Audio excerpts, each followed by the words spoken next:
Bonjour à toutes et à tous, bienvenue au Quartier des Fresnes pour ce deuxième épisode. Aujourd'hui, je vais vous parler promoteur, permis de construire et surtout ce que l'on ne vous dit pas. Ça vous intéresse? Suivez-moi, je vais vous raconter ça. Le 7 mars 2024, en marge du permis de construire, une convention est signée entre le groupe Nexity, la commune de Montévrain représentée par le maire et la SEM, Société d'économie mixte de Montévrain. Objet, une participation demandée aux promoteurs d'1,7 million pour financer les équipements publics du quartier des Fresnes. Dit comme ça a l'air propre, le promoteur paye, la ville aménage. Mais en réalité, cet argent ne servira jamais au quartier des Fresnes. Pas un trottoir, pas un arbre, pas une école ne sera financé avec cet argent. Tout ira dans les caisses de la SEM, une société qui s'effondre depuis 2021. Le 5 mai 2025, le tribunal de commerce de Meaux prononce l'ouverture d'une procédure de redressement judiciaire à l'encontre de la SEM, avec une date de cessation de paiement arrêtée au 5 novembre 2023.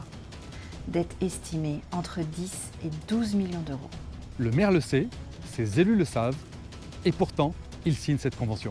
Ils utilisent un permis de construire pour injecter artificiellement 1,7 million d'euros dans une société déjà morte. Et tout ça reste entre amis, car le président de la SEM est également le maire adjoint en charge des finances de la commune. Monsieur le maire a accordé au projet un bonus de constructibilité de 6200 m². La réglementation prévoit 15% et nous sommes à plus de 30%. Cette modification, en particulier l'augmentation d'une surface constructible dans une ZAC, doit obligatoirement passer en conseil municipal.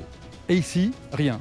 Aucune délibération et aucune trace d'une quelconque décision du maire. Comme d'habitude, monsieur le maire modifie le cahier des charges et transforme un quartier sans aucun débat public. Alors vous voyez le tableau, on bétonne un quartier, on gonfle artificiellement le chiffre d'affaires de la SEM, on fait croire que l'on va financer les équipements, et tout ça pour masquer une faillite que nous dénonçons depuis 2020 et qui a été confirmée par la Cour des comptes en décembre dernier. C'est une fuite en avant, c'est dangereux pour le contribuable et surtout c'est inacceptable.